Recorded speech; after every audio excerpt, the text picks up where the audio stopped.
Iowa, as you know, the Senate is a majority decision. The majority decision, when you disagree, you will have to live with it. But we want to be on the record so that people don't believe that people don't say that all agree. All did not agree. Some of us, I want to tell most of my colleagues who did not agree, but the majority took the decision. They agree. I know the protest will get the decision, but I want to make it clear.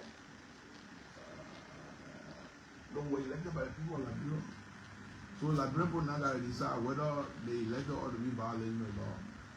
They have to decide. They have to make the decision whether that they cannot come to the one of the law.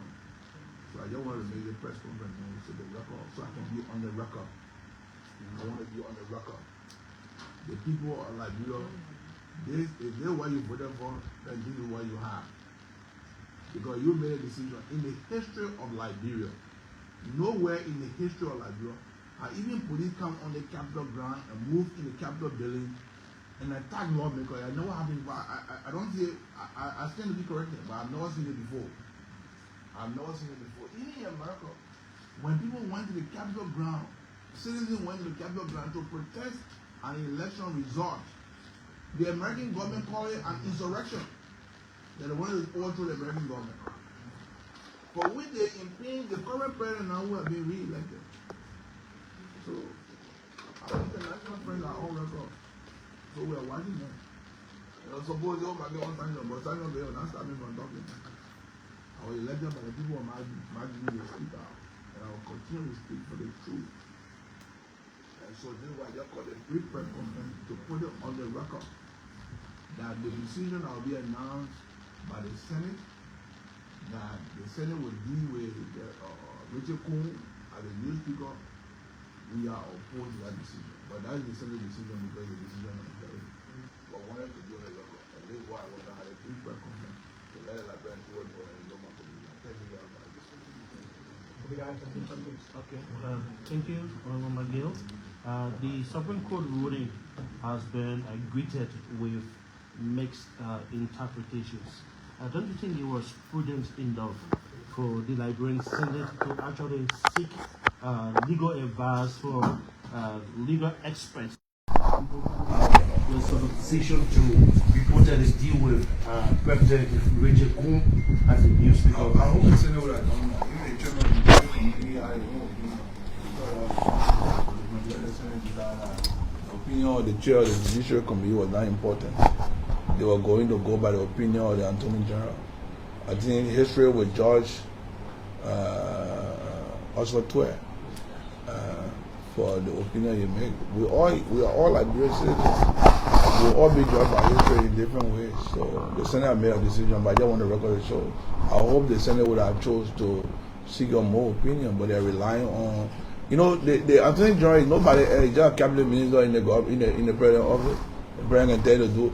President can tell he's all be the lawyer for the country, but probably he has become a partisan lawyer, so you make a partisan opinion. Yeah. My name is Lincoln Peters. I'm a McGill and I work for the New Dawn newspaper. Basically, I just want to know what is the effect of the decision to be taken by the Liberian Senate to endorse the decision of. But they will start working with Kuhn. They will be working with the majority. They will work with the quote-unquote majority. So the effect, how will it affect? We'll see it. We'll see it in the action of Liberian people. Follow up to that quickly.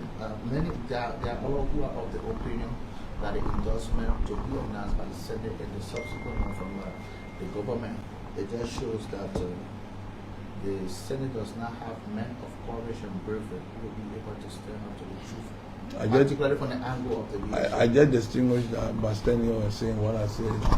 I don't think that all senators agree, but majority agree. So there are men in the Senate, but the Senate is run by majority opinion. So when the majority says something, that's the essence of our democracy. We have to live with the will of the majority. Bill, my name is Bill Kruger, I write for Inquiry newspaper. Before this decision, it was reported that the Ibadan State government with the president is looking at his resident, in which he insisted that he will not resign as speaker of the House of Representatives, and now that the Ministry of Justice has sided with the majority black in the Senate, will soon make a pronouncement. What is your advice to the Speaker now that with these issues? The Speaker will make a personal opinion. He's a lawyer, he will make a personal opinion. He's a member of the political party, and you the chair of the CDC. Yeah, I can't speak to that at the moment. I just want to know that I do agree with the opinion of the majority. That's why I want to state my opinion. Thank you, Senator McGill. So wonderful spoon. The removal of the Speaker was largely supported by members from the CDC, including the deputy. Some members. So it's not largely 12 members. You get 43 point 12, but it's not large. I don't know where you get your math from. Yeah, 12 point 43 supporting, you call that one large, and not correct. 12 people supporting, so don't call it large. Okay, so members of the CDC, you are head of the CDC. People have their right. We disagree. People get disagreement. Let me tell you something. There were 19. CDC had 19 members before.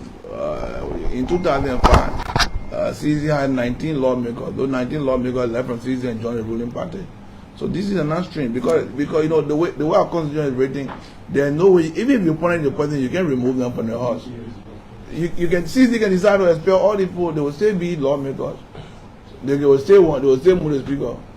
So the reality is people have their right. The Speaker, look, nobody is arguing that the members of the House don't have their right to remove the Speaker. All we're saying is remove it because the foundation of the country is based on rule of law. If we don't have rule of law in this country, we will not have peace in this country. So why do they have their right to remove the Speaker? We can ask them to do it.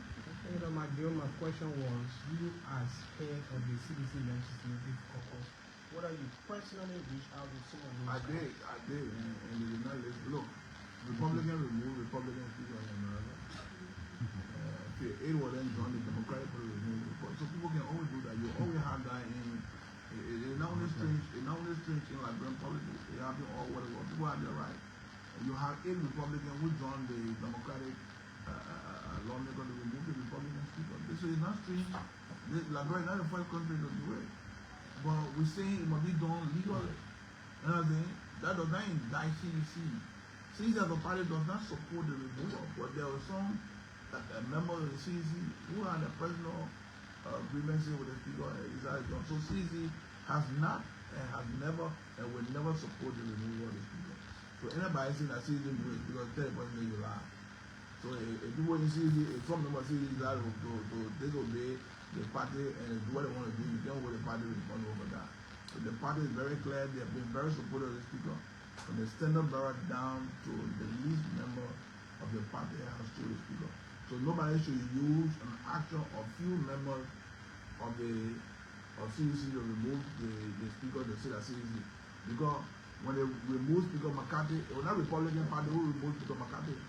Because 90% of the people voted, more than 98% of the people voted, Republican voted to keep the Speaker in power, but few of them joined the Democratic Party and removed the Speaker. So it did not mean that Republicans removed that person. Yes, element in Republican Party help. So CDC happened with CDC. So you can't say that CDC removed the Speaker. So this myth, this thing that people you don't see the Speaker is a complete myth and nobody should buy it. Okay. Finally, from my end, again, for the record, how many senators opposed the decision today when you're in discussion? Well, I can tell you majority of voted. A lot of senators didn't vote. I don't want to speak for each senator. I'm not going to call people who didn't vote, who voted, who did not vote. I just tell you the majority don't vote and voted didn't vote. So I'm not going to tell you who voted or who didn't vote. But I share the program. I think one decision and prosperity will judge the Senate. You oppose you know when war coming to in 1999, those days not going for right alone. You know what I'm saying? Today happening. Because let's soon people get in the tree. Let's soon Jeremiah go get in today, he's a prayer and draw. The leader and say, so Baga will be down, I pray that. Jeremiah go decide to run the foreign policy that Baga will agree. You know, I'm only worried for my uncle, the president, because you gotta you have a lot of bad apple around here. You know what I'm saying? And so the wrong things are happening, and they're forcing you to do it. They're telling you to do this, do they want. Even if you want to do the right thing, they're telling you not the right thing to do. These are just a bunch of politicians who confuse the president, and he allowed himself to fall into it. You know, I've been around presidents before. I sat around president. I know some of the things that happen around the presidency. So, but we leave it to the people abroad to make the decision. So it's not in the hands of the people abroad. Thank you very much.